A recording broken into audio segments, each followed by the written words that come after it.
Appamada's programs and facilities are supported through your generosity. Your support really does make a huge difference. You'll find a link for contributions on the website at appamada.org/contribute. Thank you so much.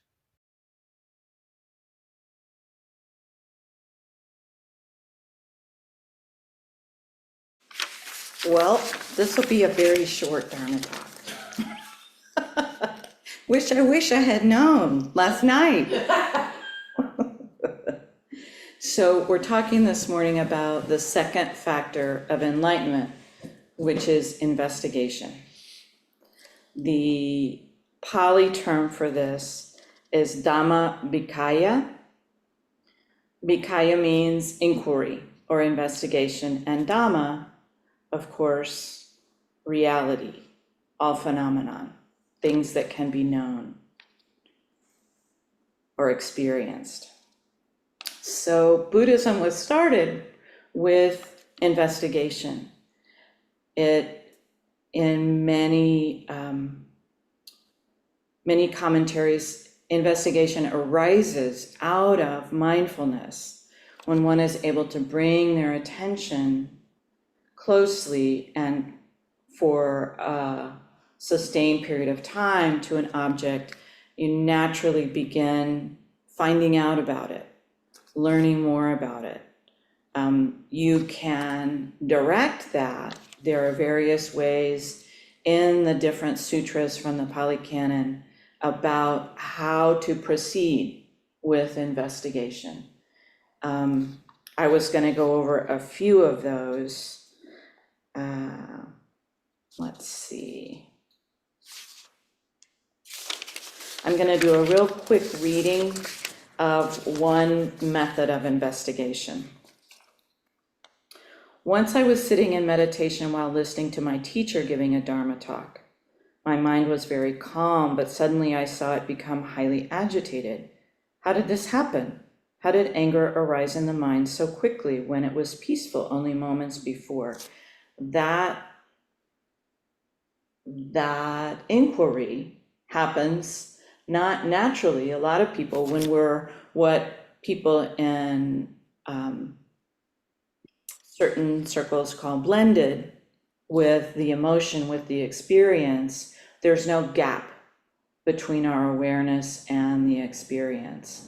But that how, that idea, that question, how, creates the gap, creates the possibility of taking a small step from what's going on into something that's more observing.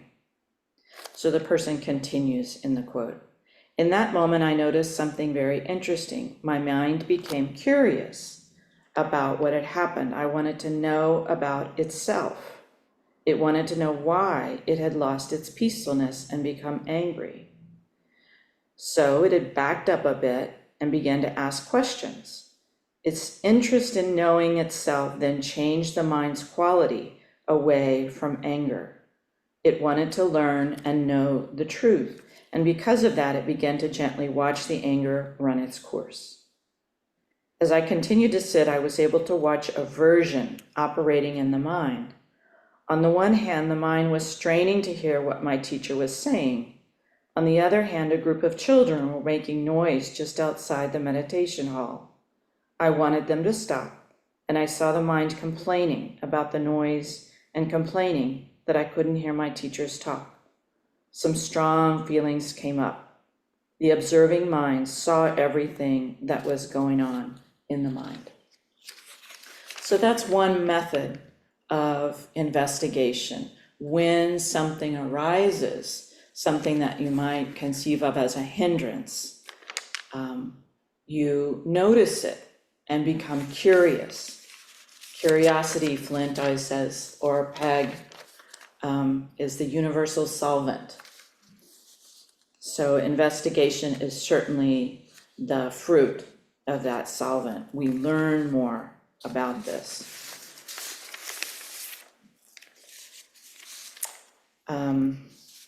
The other kind of investigation is talked about in a specific sutra in the Pali Canon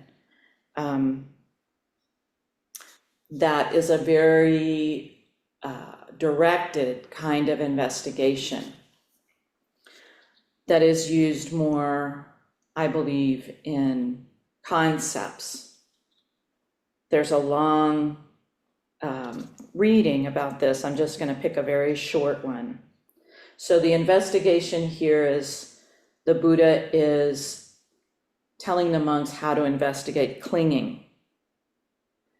Furthermore, investigating thoroughly, he investigates. What is the cause? What is the arising? What is the birth? What is the source of clinging? When what exists, does clinging exist? When what does not exist, does clinging not exist? As he investigates thoroughly, he understands. Clinging has craving as its cause, craving as its arising, craving as its birth, craving as its source. When craving exists, clinging exists. When craving does not exist, clinging does not exist. So that's something that also we can use in our everyday life. We can think about, what is the cause of this? How did this arise? What is the feeling in the body of this? What are the thoughts that accompany this? What else is happening when this occurs? What is not happening when this does not occur? So that's a method that I started using in kind of shortened little versions in my daily life when something comes up. There is a caveat to investigation that humans can do. And the caveat is the limitations of our mind and body, the limitations constrained by our sense organs and our environment.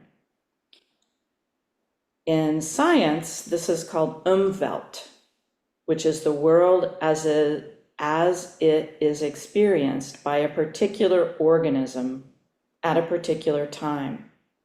This is referred to in science as self-centered world. Very familiar. So we are all aware of this now because of amazing extensions of our sense organs with different kinds of light perception, with different kinds of lenses, that we know that a flower looks radically different to a bee than it does to us. I know that when I go for a walk in the woods with my dog, we experience something completely different. He experiences smells and sounds that I know nothing about. So we always have to be ready to have beginner's mind and know that our view is partial. Our view is always partial. I'm going to give you a quote from Daniel Rumsfeld from 2002. This is a famous quote. There are known knowns, things we know we know. We also know there are known unknowns, things we do not know. But there are always unknown unknowns, the ones we don't know that we don't know. Which I think is a very Buddhist saying. I don't think he was intending it that way. But so the whole activity of investigation complements mindfulness and then helps to nourish the other 5 factors of enlightenment. but it's a very basic instruction in Buddhism. There is the simile of goldsmith in Buddhism, where Buddha says, "O bhikkhus and wise ones, just as a goldsmith would test his gold by burning, cutting, rubbing it, so you must examine my words and accept them, not merely out of reverence." So inquiry or investigation is built in to Buddhism. It's not something that's handed down from on high that one accepts unfailingly. And the tools of our investigation are our experience. So watching our experience, being very mindful of our experience, and then using that to obtain knowledge of the world. And I think that's our time, yeah? Just now.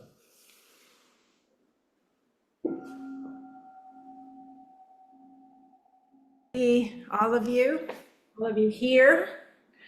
This is great. Okay, so anyway, this morning Anne was talking about investigation of the dharmas and so forth, and the dharma. And there are many ways to do that. So I'm going to take off on one of them. There's an exercise, and some of you will recall this. Back in the day of the learning record that Peg used to have us do with the precepts.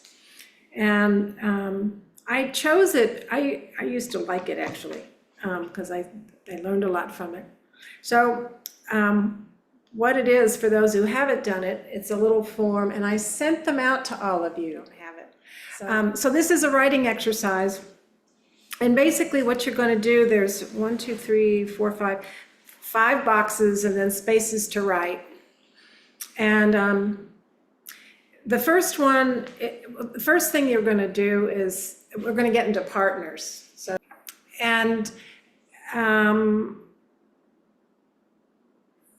you get into your pairs, and the first thing you're going to do is write. And the writing is going to be, there are 5 things you're going to be writing about, or actually it's one thing divided into 5. So you choose something that happened to you recently that in some way impacted you. And so there are 5 different categories of things of how you're going to interpret what happened. So the first one is called form. You should recognize these categories. And form, the form is what happened. So I'll give you an example. Say you had a car crash.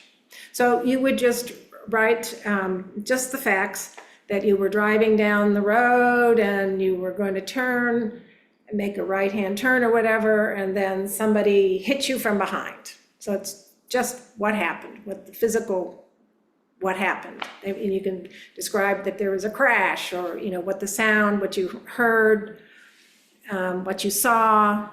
It's all in the physical. Yeah? Does that make sense? Okay, so that's the first one. The second one is feeling, and as we usually consider feeling, it's not sad, happy, angry. It's positive, negative, or neutral. So did you have a positive, does it have a positive impact on you, a negative, or was it just neutral? So just put one of those words in there. No further writing is needed, just, positive, negative, or neutral. And then the next one is perception. Now, in this case, perception is kind of it can cause some confusion here. What they mean by perception is your perception of the event. So your perception. So this is going to be more biased, more subjective. The first one was the form is, the objective information. What happened, what you heard, blah, blah, blah.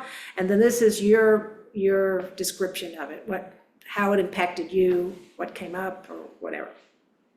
So your view of the event. And then the next one is volition. So volition is like the intention.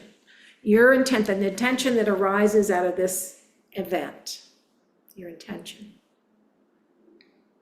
And then the last one is background consciousness. At that particular moment, what was your background consciousness when it occurred? So in the case of a car accident, maybe you were just really annoyed, for example. So does all of that make sense? Yeah, okay. So so you just write on each of those, and you'll have, what time are we supposed to end? 8:20? So 10 minutes to write. And then another 10 minutes to talk together, and then we'll come back.